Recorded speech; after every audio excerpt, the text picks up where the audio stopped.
Good morning, St. Francis. Good morning, people of God. It is Friday, the 17th day of February, 2023, Friday of the sixth week of the year, the sixth week in Ordinary Time. I'm still in Washington, D.C., Silver Spring, Maryland, actually, at Holy Name College. This is the great courtyard there. My last day teaching about Lent to our postulants. Over here, though, you can see this little pond that has been there forever with some of the great carp that are in it. But this little pond over here has been here since before I was even in the friars. So it has lasted a long time. I think the carp, maybe original, no, I think the new carp from when I was here as a friar study.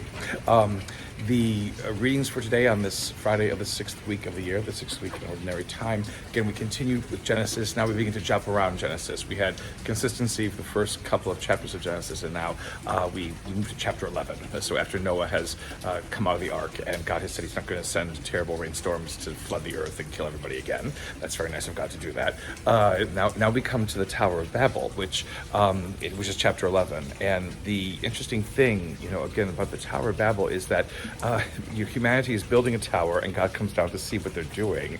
And then God gets distressed at the fact that, if they're working together to build this great tower to heaven, what happens if they do other kinds of things? It's a God who seems to be threatened by humanity. And then because in order to stop humanity from doing this building of this tower, he confuses the languages, and that's where all the different languages that exist come from. It was the consequence of trying to build a tower to heaven by original humanity and things like that.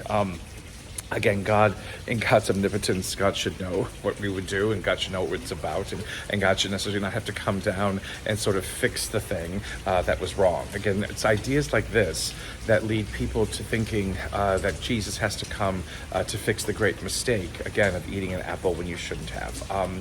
Again, our Franciscan understanding of things, John Duns Scotus, whose picture we saw yesterday, affirms again and again that the coming of Christ was always in God's plan. It is not something that had to be done as a knee-jerk reaction to a mistake that we made that ruined and befuddled God's creation to begin with. To have a God who knows what he's doing, a God who is in charge, a God who is in control, is always what we have believed. And it is wrong for us, again, to think that God has to intervene basically to clean up the mess that humanity creates. God comes to heal, God comes to direct, God comes to guide, and that is God's relationship with us as human beings. In Mark's gospel, again, Jesus raises the great question about what it means to be a follower of his, which is not necessarily to take the easy way. It is to bear a cross in some ways, but it is the sense of a cross that dares us and challenges us to think differently, to perhaps respond differently, to receive things differently, to perceive the world differently than the world understands itself. To live in fear, to live in doubt, to live in confusion is no way for humanity to embrace the wonder and glory of who and what we are, and the wonder and glory of this creation that God has given us to build a world out of. To take up our cross does not mean to suffer pain and to die and to experience trauma and agony and things like that.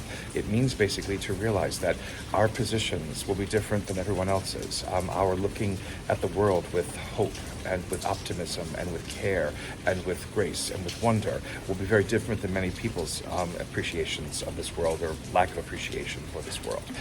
It is what gives us witness in the world. It's what makes us different, and what allows God's kingdom to continue to flourish, to continue to grow, to continue to bear fruit.